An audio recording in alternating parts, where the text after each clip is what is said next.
소련은 아프가니스탄의 공산당인 인민민주당 정권의 지도자 하피줄라 아민이 아프가니스탄에서 일어나는 혼란의 원인이라고 판단했습니다. 양국 간 우호 조약의 근거에 아민의 요청으로 1979년 12월 25일 소련군이 아프가니스탄에 들어왔고 폭풍 333 작전으로 아민을 제거합니다. 소련은 아민의 후임으로 인민민주당 파르찬파벌의 바브라크 카르마를 새로운 아프가니스탄 민주공화국의 지도자로 선택합니다. 그러나 아프간 국민들은 카르마를 외세가 내세운 꼭두각시로 보고 있었고 카르마는 집권의 시작부터 정통성에 문제를 가지고 있었습니다.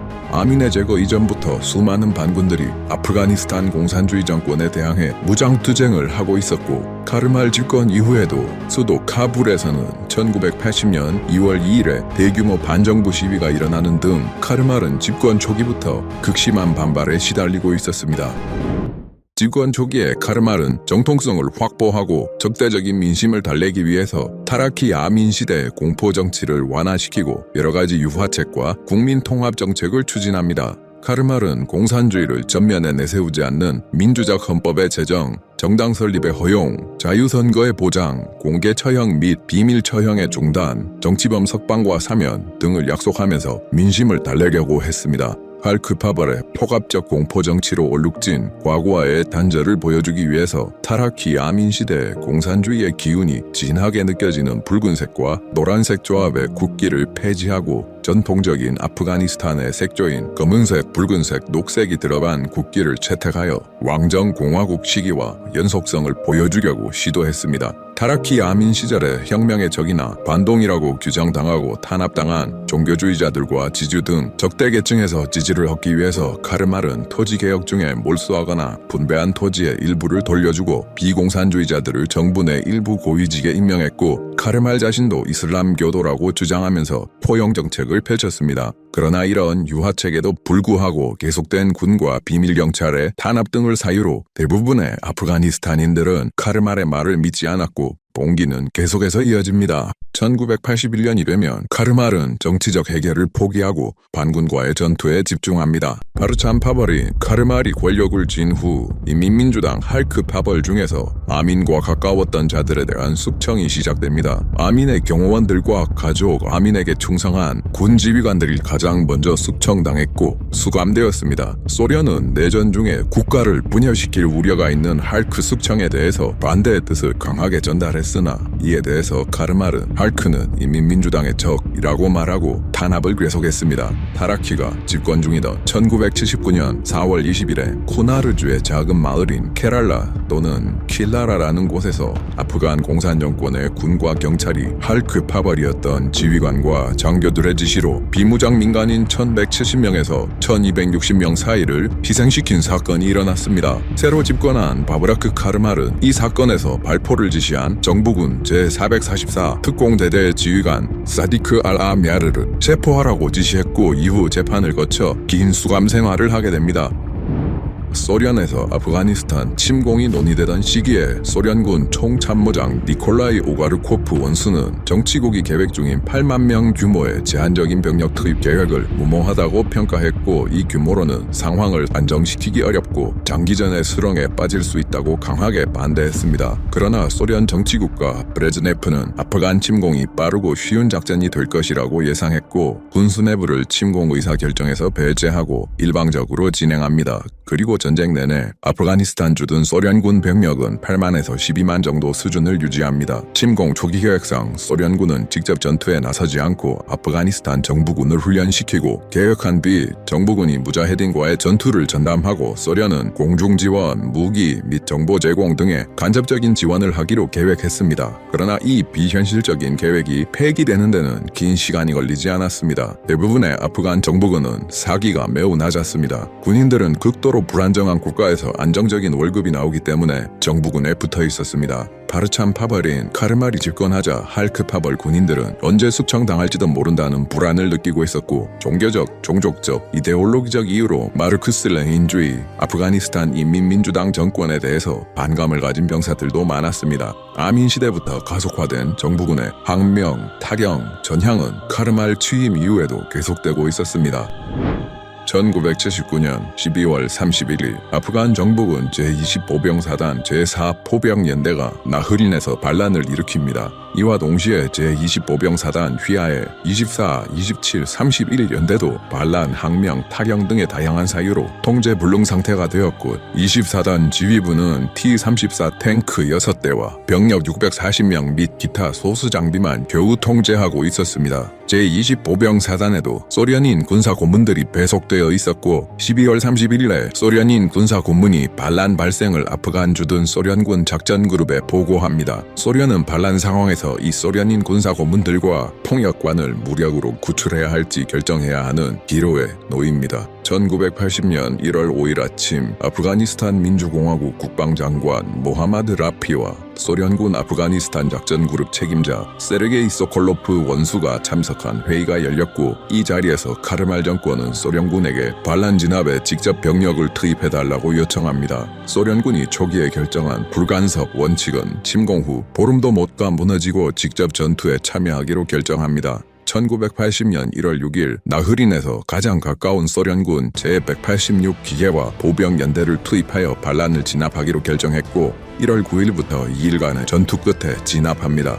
한편 1980년 1월 27일 소련 정치국 회의에서 외무부 장관 그로미코는 카르말 정권의 권력이 정착되고 있으며 군사적 상황에 근본적 변화는 보이지 않는다고 보고했습니다. KGB 국장 안드로포프 역시 낙관적 견해를 피력했으며 국방장관 우스티노프는 전반적으로 군사적 상황은 만족할 만하며 반란군에 의한 저항의 원상도 현저하게 감소하고 있다고 보고했습니다. 침공 초기 1개월 동안은 소련 스스로 만족할 만한 성과를 달성한 것처럼 보였습니다. 나흐린의 반란이 진압된 후에도 정부군의 전향은 계속됩니다. 아프가니스탄 정부군 제9 산악보병 사단은 휘하의 제30연대가 79년에 반란을 일으키고 무자헤딘 측으로 전향했던 이력을 가진 부대입니다. 1980년 2월 23일 쿠나르주의 시갈이라는 마을 근처에 아프간 정부군 제9 산악보병 사단 31연대가 무자헤딘 측으로 전향하고 반란을 일으킵니다. 소련군과 아프간 정부군은 총 4개 대대를 투입하여 2월 29일부터 3일간의 전투를 통해 반란을 진압했으나 산악전에 미숙하여 상당한 피해를 입었습니다. 이에 대해서 아프간 주둔 소련군 지휘관인 세르게이 소콜로프 원수는 국방장관 드미트리 우스티노프에게 산악전에 대한 보완 조치를 하겠다는 보고서를 올립니다. But now the Soviet Union has taken a radical and an aggressive new step. It's using its great military power against a relatively defenseless nation. The implications of the Soviet invasion of Afghanistan could pose the most serious threat to the peace since the Second World War. The vast majority of nations on earth have condemned this latest Soviet attempt to extend its colonial domination of others and have demanded the immediate withdrawal of Soviet troops. The Muslim world is especially and justifiably outraged by this aggression against an Islamic people. No action of a world power has ever been so quickly and so overwhelmingly condemned. But verbal condemnation is not enough. The Soviet Union must pay a concrete price for their aggression.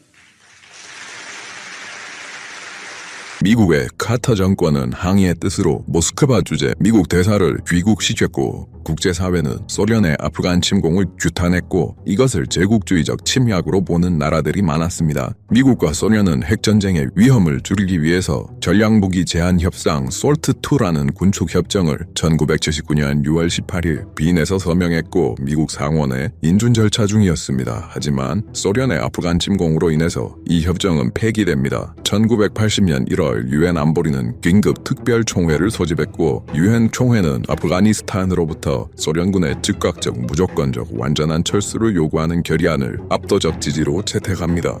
And I have notified the Olympic Committee that with Soviet invading forces in Afghanistan, neither the American people nor I will support sending an Olympic team to Moscow. 미국 주도로 1980년 모스크바 하계올림픽에 대한 보이콧을 추진했고 중국과 알바니아까지도 올림픽 참여를 거부해 소련을 고립시킵니다. 1980년 1월 말에는 이슬람 국가들의 외교부 장관들이 이슬라마바드에서 회의를 열어 만장일치로 소련군의 철수를 요구하는 결의안을 채택합니다. 중소 국경 분쟁과 중국 베트남 전쟁 등으로 인해서 소련과 적대적이었던 중국의 덩샤오핑은 아프가니스탄 인민들의 영웅적 저항을 칭송했고 다수의 군사 장비를 무자헤딘들에게 지원합니다. 미국은 소련 침공 전부터 무자헤딘에게 자금을 지원하고 있었지만 침공 이후에 카터 정권은 무기를 포함한 지원의 양과 종류를 늘렸습니다. 카터 정권의 안보보좌관 브레진스키는 아프가니스탄을 소련의 베트남 전쟁으로 만들려고 했다고 후에 프랑스 잡지와의 인터뷰에서 말했습니다. 그리고 1981년 1월 레이건이 미국 대통령으로 취임합니다.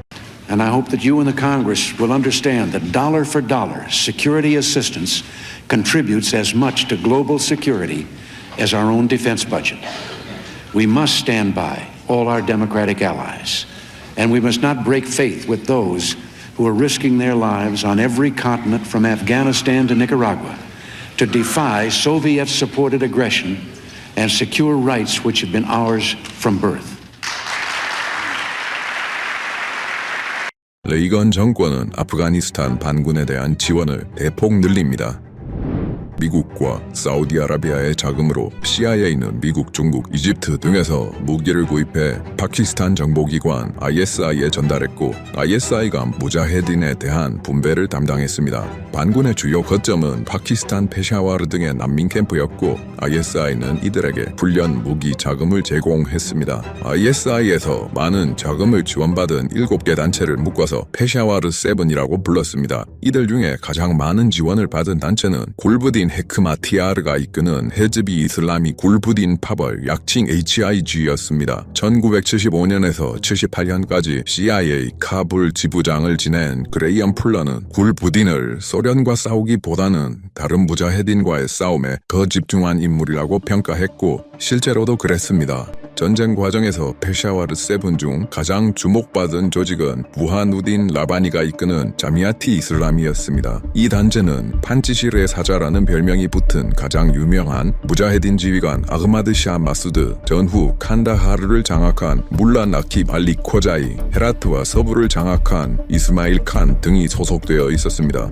1979년 이슬람 혁명과 테헤란 미국 대사관 인질 사건 등으로 미국과 적대적 관계였던 이란의 호메이니도 소련의 아프가니스탄 침공을 비난했습니다. 아프가니스탄 인구의 10에서 15% 정도에 해당하는 시아파 무장단체를 중심으로 이란은 반군들을 지원했고 이들을 묶어서 테헤란 8라고 부릅니다. 무슬림이 다수인 국가가 침공당할 때 항상 그렇듯이 소련 아프가니스탄 전쟁도 지하드가 선포되었고 이슬람권에서 다수의 의용병들이 참전하게 됩니다. 현대 글로벌 지하드 네트워크의 선조라고 할 수 있는 인물인 압둘라 유수프 아잠은 1980년을 전후로 파키스탄 페샤와르에 자리 잡고 의용병들을 훈련시켜 아프가니스탄으로 투입하는 것을 지원하는 조직인 마크타브 알키다마트를 결성합니다. 이 과정에서 오사마 빈 라덴 등의 참여로 인맥과 자금을 공급받았고 이 조직은 훗날 알카에다의 토대가 됩니다. 미국과 사우디 등 국가에서 지원되는 자금 외에도 이슬람권의 수많은 개인과 단체의 기부금들이 흘러들어와 반군을 지원했습니다.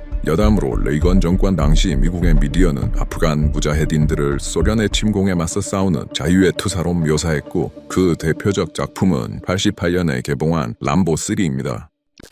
개전 초반부터 소련군은 도시와 그 사이를 잇는 도로 등 주요 거점만을 통제할 수 있었습니다. 개활지 전투에서 큰 손실을 입은 반군들은 전략을 바꾸어 정면 대결을 회피하고 전력, 통신, 보급선 등에 대한 수많은 소규모 공세, 기습, 매복을 중심으로 한 게릴라 전술에 집중합니다. 전투는 전국에서 동시다발적으로 일어납니다. 민간인들이 사는 마을에 반군들이 숨거나 군사용 거점으로 활용하는 경우가 많았고 소련군은 무차별적으로 마을을 초토화시키는 전술을 사용했고 이에 피해를 입은 민간인들이 반군에 가담하는 악순환이 이어지면서 소련군과 아프가니스탄 정부군은 점차 수렁에 빠져듭니다. 소련 아프가니스탄 전쟁 개전 초반부터 종전 후 아프간에 큰 영향을 미칠 인물들이 두각을 드러내기 시작했습니다. 압둘 라시드 도스툼은 우즈베크족 출신이고 1970년대 공산주의에 경도되어 인민민주당에 가입해 활동했고 이때는 파르찬 파볼로 분류되었고 1976년에 정부군에 입대했습니다. 이후 타라키 아민 할크 집권기에 파르참 숙청을 피해 파키스탄 페샤와르로 피난 갑니다. 아민이 제거되고 파르참 파벌에 바브라크 카르말이 집권하자 도스툼은 고향인 자우즈잔주로 돌아와 2만 명 규모의 진정부 민병대를 결성합니다. 이후 반군과의 전투에서 세운 전공으로 아프가니스탄 민주공화국 영웅의 칭호를 받았으나 1992년 3월 나지불라 정권의 붕괴가 가시화되자 아흐마드 샤 마스드 계열의 자미아티 이슬라미와 동맹을 맺고 전향합니다. 이후 내전에서 북부동맹의 일원으로 탈레반과 싸웠으나 패배한 후 터키로 망명 갑니다. 마수드와 굴부딘 헤크 마티아르는 오래된 깊은 원한을 가지고 있었습니다. 두 사람은 카불 대학교 동문으로 1970년대 이슬람 학생 운동권에서 같은 시기에 활동했습니다. 파슈툰 민족주의자이자 종교적 급진주의자였던 헤크 마티아르와 타지크족 출신의 상대적으로 온건한 편이었던 마수드는 이 시절부터 충돌하기 시작합니다. 1975년 헤크 마티아르는 당시 22세였던 마수드를 암살하려 했으나 실패했습니다. 1975년 7월 판지시르 봉기 실패 후 모선 투쟁을 거쳐 자미아티 이슬라미에서 급진적인 헤크 마티아르의 파벌은 분리되어 헤즈비 이슬라미를 창립하였고 마수드와 헤크 마티아르는 파키스탄으로 망명 갑니다. 1976년 헤크 마티아르는 마수드가 간첩이라고 파키스탄 정부에 밀고 했고 마수드는 체포 위기에서 겨우 탈출합니다. 시간이 흘러 헤크 마티아르는 마수드의 판지시르 점령전에 협력하고 전투에 참여하기로 약속했지만 운헌에 따라 다르나 전투 개시 직전 또는 직후에 헤크 마티아르의 병력들이 전장을 이탈하여 작전은 실패로 돌아갔고 상당한 병력에 손실을 입었으나 마수드는 겨우 탈출해 목숨을 건졌습니다. 이후 소련 아프간 전쟁과 종전 후 내전 과정에서 계속해서 마수드와 헤크 마티아르는 충돌합니다. 헤라트주 출신 이스마일 칸은 아프간 정부군에서 대위까지 진급했었고 헤라트에 주둔했습니다. 1979년 3월 헤라트에서 타라키 공산 정권의 폭정에 반발하여 대규모 시위가 발생했고 이때 정부군이 시위대를 유혈 진압합니다. 칸과 일부 장교들은 유혈 진압에 반발해 시위대 측에 가담합니다. 이후 이스마일 칸은 정부군을 이탈해 반군 지도자가 됩니다. 칸은 주로 이란에서 지원을 받았고 다른 반군들을 흡수하면서 세력을 키웠고 헤라트 일대를 장악했습니다. 종전 후에는 서부의 에미르라는 별명이 생길 정도로 세력이 커졌고 중앙정부에서 헤라트 주지사와 에너지 수자원부 장관 등을 역임했습니다. 내전 과정에서는 북부 동맹의 일원으로 탈레반과 싸웠으나 패배한 후 이란으로 망명 갑니다. 1979년 굴부딘 헤크 마티아르의 조직 헤즈비 이슬라미에서 유누스 칼리스가 자신의 파벌을 이끌고 갈라져 나옵니다. 칼리스 파벌의 지휘관 중에 제일 유명한 인물은 잘랄루딘 하카니입니다. 하카니는 동부 호스트와 파크티아를 중심으로 활동했고 호스트는 파키스탄 ISI가 아프간 국내 반군들에게 지원하는 물자의 약 20%가 지나가는 지역이었습니다. 소련 아프간 전쟁 후반부터 하카니는 오사마 빈 라덴 등 외국인 지하디스트들과 긴밀한 관계를 맺습니다. 전쟁이 끝난 후에도 하카니의 조직 하카니 네트워크는 밀수, 납치 등의 불법적인 사업을 계속합니다. 하카니는 1995년 무렵에 탈레반에 충성 맹세를 하고 산하로 편입되었지만 폭넓은 자치권은 유지했고 하카니는 탈레반 정권에서 국경부족부 장관 등을 역임합니다. 2012년 9월에 미국 국무부가 하카니 네트워크를 테러 조직으로 지정합니다. 잘랄루딘 사망 후 그의 아들인 시라주딘 하카니는 2021년부터 내무부 장관을 역임 중이고 미국은 한때 $10,000,000의 포상금을 걸었다가 25년 3월 미국과 탈레반 간의 관계 개선 이후 포상금은 취소됩니다. 소련 아프가니스탄 전쟁에서 가장 치열했던 격전지는 카불 북동쪽의 반치시르 계곡이었습니다. 반치시르는 소련군의 기지 중에 가장 중요한 기지였던 바그람 공군기지와 매우 가까운 거리이고 수도 카불과도 상대적으로 가까운 거리입니다. 반치시르 인근에는 살랑패스라는 고개가 있는데 이곳은 소련의 테르메즈와 카불을 연결하는 중요한 길목이고 소련군의 매우 중요한 보급로였습니다. 아흐마드 샤 마수드가 이끄는 반군은 판치시르 계곡을 거점으로 보급로를 지속적으로 공격하여 아프가니스탄 내 소련군의 작전 수행 능력을 저하시키는 핵심적인 장애물이었습니다. 따라서 소련군은 판치시르를 점령하기 위해서 1980년부터 1985년 사이 기간 동안 9차례에 걸친 공격을 합니다. 소련군이 아프간에 들어온 지 얼마 안 된 1980년 4월 9일부터 제1차 반지시르 작전이 개시되었고 소련 제40군의 부사령관이었던 레오니트 페체보이 소장이 작전을 지휘합니다. 소련군의 3개 대대와 아프가니스탄 정부군 2개 대대를 합쳐 총 1000명의 지상 병력이 투입되었고 수송 헬기와 공격 헬기와 포병이 지원하기로 계획했습니다. 이에 맞서는 마수드의 병력은 소련군 추산 1000명, 아프간 측 자료에서는 200명 이하였고 부식 소총이나 부실한 장비로 무장했고 반지시르 계곡 전체에 퍼져 있었습니다. 마수드의 병력들은 소련군과의 정면 대결은 피했고 소련군이 반지시르 계곡에 진입한 후 계속해서 매복 공격을 했습니다. 소련군은 매복을 당하면서도 밀고 들어가서 루하와 도청 소재지인 바자라크를 점령했고 더 깊이 진출해 계속해서 전투를 치릅니다. 소련과 러시아 측 자료에서는 소련군이 마수드의 반군에게 큰 피해를 입혔다고 주장했지만 무자헤딘 측 언론에서는 손실이 4명 전사라고 보도했습니다. 작전 3일차인 4월 12일에 소련은 반지시르에서 철수하기로 결정했고 아프간 정부군 제8 보병사단 322연대가 루하에 주둔하면서 반군의 진출을 막고 향후 반지시르 계곡에 대한 공세 시 루하를 교두보로 삼을 계획이었습니다. 하지만 계획대로는 되지 않았고 루하의 아프간 정부군은 반군을 막는 역할은 거의 하지 못했고 소련군에게 전략적인 부담만 됩니다. 소련군이 철수하자마자 루하의 정부군은 반군에게 포위당했고 이후로 계속해서 반군이 노획한 야포의 요란 사격을 받고 병력의 손실과 사기 저하에 시달립니다. 루하에 가해지는 무자헤딘의 압력을 완화하기 위해서 아프간 정부군과 소련군은 헬리본 공수 작전을 포함한 제2차 반지시르 공세를 8월 28일부터 개시했으나 실패했습니다. 소련군은 포기하지 않고 12월 12일에 제3차 반지시르 공세를 개시합니다. 폭격기를 통한 대규모 공습을 가했지만 작전 목표 달성에는 실패했고 결국 12월 27일에 루하를 완전히 포기하고 철수했습니다. 1981년 9월 6일 소련군은 제4차 반지시르 공세를 개시했습니다. 지뢰로 인한 차량의 피해를 막기 위해서 소련은 공병을 먼저 진입시켜 지뢰를 제거하는 작전을 입안했으나 심각한 피해를 입고 후퇴합니다. 1982년 소련은 반지시르에 대한 정찰을 실시했고 이 결과 마수드의 휘하 병력이 99개 분견대 총 3,000명까지 불어나 있었고 대공화기 100여 문과 천연 동굴을 이용한 보급 거점 및 대피소 등이 설치되어 반지시르는 더욱 요새화되어 있었습니다. 마수드의 병력 증가와 요새화에 대응하기 위해서 카르말 정권은 소련에 대규모 작전을 요청했고 정치국은 작전을 승인합니다. 제5차 반지시르 공세 지휘관은 노라트 테르 그리고리안츠 소장이 맡았습니다. 제5차 공세에서 소련군은 대규모 공수작전을 기획합니다. 소련군은 320대 기갑 차량, 155문의 포와 박격포, 104대 헬기, 26대 항공기, 약 12,000명의 병력을 동원했고 여기에 추가로 아프가니스탄 정부군도 가세합니다.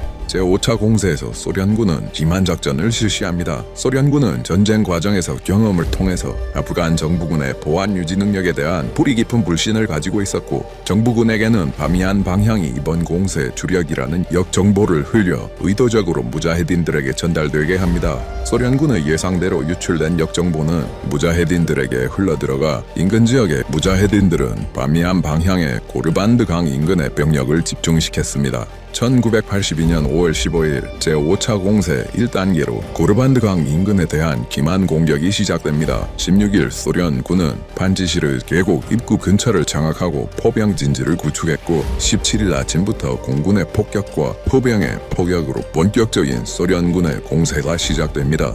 소련군은 반지시르 계곡을 3개의 구역으로 나눴습니다. 제1구역은 차리카르 평야에서 바미안 방면으로 기만 작전을 수행하고 반지시르 협곡으로 가는 입구를 확보하고 포병 진지가 설치된 곳이고 제108 기계화 보병사단, 제191 독립기계화 보병연대가 투입됩니다. 제2구역에는 제66 독립기계화 보병여단, 제201 기계화 보병사단, 제149 근위 기계화 보병연대 등이 헬기로 공수되었습니다. 제3구역에는 소련군 제103 공수사단, 제345 근위 공수연대 등과 아프간 정규군의 공수부대들이 투입됩니다. 이전 공격들과 비슷한 지상에서의 공격을 예상한 마수드는 계곡 입구 근처에서 방어선을 구축하고 병력을 집중했기 때문에 소련군이 공수로 반지시르 계곡 안에 침입하는 것을 막지 못했습니다. 소련군은 전투 끝에 루하, 바자라크, 아나바 등의 계곡 바닥의 주요 거점을 점령하고 주둔합니다.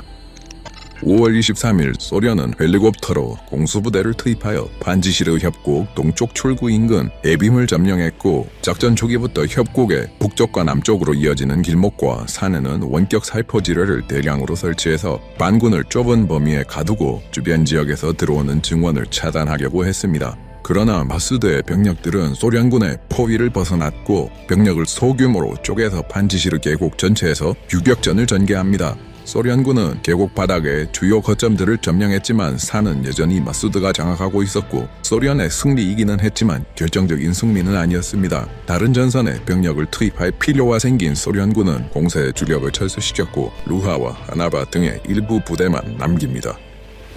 제6차 판지시르 작전은 1982년 8월에 개시되었고, 소련군은 소련에서 출격한 폭격기로 판지시르 계곡의 거점들을 폭격 후 부대를 투입했습니다. 반군을 숨겨주고 있다고 의심한 민간인 마을들에 대한 대규모 폭격을 피해 민간인들이 판지시르를 떠났습니다. 그럼에도 마수드의 반군은 계속해서 활동했고, 제5차와 6차 작전 중에 아프간 정부군 약 1000명이 무자헤딘 측으로 전향합니다. 병력을 보존한 마수드는 게릴라 활동을 계속했고, 소련군 주둔지와 보급 수송대에 대한 공격은 계속되었습니다. 1982년 11월 10일 소련 공산당 서기장 레오니드 브레즈네프가 심장마비로 사망합니다. 후임으로는 KGB 국장 유리 안드로포프가 승진하여 소련 공산당 서기장이 됩니다. 1983년 1월에 소련은 마수드에게 휴전을 제안합니다. 합의된 휴전 기간은 6개월이었지만 나중에 연장되었습니다. 휴전 조건으로 소련군은 아나바의 주둔지를 제외하고 철수하기로 하고, 휴전이 적용되는 지역에서 살랑패스는 제외되어 이 부근에서 전투는 계속됩니다. 재편성이 필요한 마수드는 소련과의 휴전에 동의했지만 이로 인해 다른 무자헤딘 지도자들에게 비난을 받습니다. 소련과 휴전 기간 중에 마수드는 판지시르 인근의 굴부딘 헤크마티아르의 헤즈비 이슬라미에 충성하는 파벌들을 공격해 통제 지역을 늘립니다. 1984년 2월 9일 소련 공산당 서기장 뮤리 안드로포프가 만성 신장 질환으로 사망하고, 그 후임으로 콘스탄틴 체르넨코가 서기장이 됩니다. 체르넨코의 아프간 정책은 매우 강경한 것이었고 판지시르를 목표로 제7차 공세가 준비됩니다. 아프간 정부 내에 심어둔 첩보망을 통해서 마수드는 소련의 공세를 미리 파악했고, 민간인들의 피해를 줄이기 위해서 판지시르 주민 3만 명을 안전한 지역으로 대피시키고 대비에 들어갑니다. 마수드는 모든 도로와 마을, 헬기가 착륙 가능한 지점에 촘촘히 지뢰를 매설하는 등 준비를 합니다. 제7차 공세는 세르게이 소콜로프 원수가 직접 작전 지휘를 맡았고, 소련군 약 11,000명과 아프간 정부군 약 2,600명이 투입되었고 200대 항공기와 190대 헬기가 지원합니다. 1984년 4월 22일 수호이 24와 투폴레프 16 등이 2일간 판지시르를 폭격하는 것을 시작으로 소련군의 공세가 시작됩니다. 이 작전은 부분적으로 성공했고, 바브라크 카르말이 판지시르를 선전 목적으로 방문할 수 있을 정도로 장악에 성공했습니다. 이번에도 대부분의 마수드의 부대는 공격에서 살아남아 재편성 후 다시 게릴라 활동을 시작해 소련군을 대상으로 매복과 기습을 가했습니다. 결국 소련군과 정부군은 84년 9월에 일부 병력만 남기고 철수했습니다. 1985년 3월 10일 소련 공산당 서기장 콘스탄틴 체르넨코가 폐질환으로 사망합니다. 연로한 서기장들이 연달아 노환으로 별세하자 상대적으로 젊은 미하일 고르바초프가 새로운 서기장이 됩니다. 고르바초프는 아프가니스탄이라는 수렁에서 발을 빼겠다고 결심합니다. 이후의 이야기는 다음 편에서 다루겠습니다. 구독과 좋아요 부탁드립니다.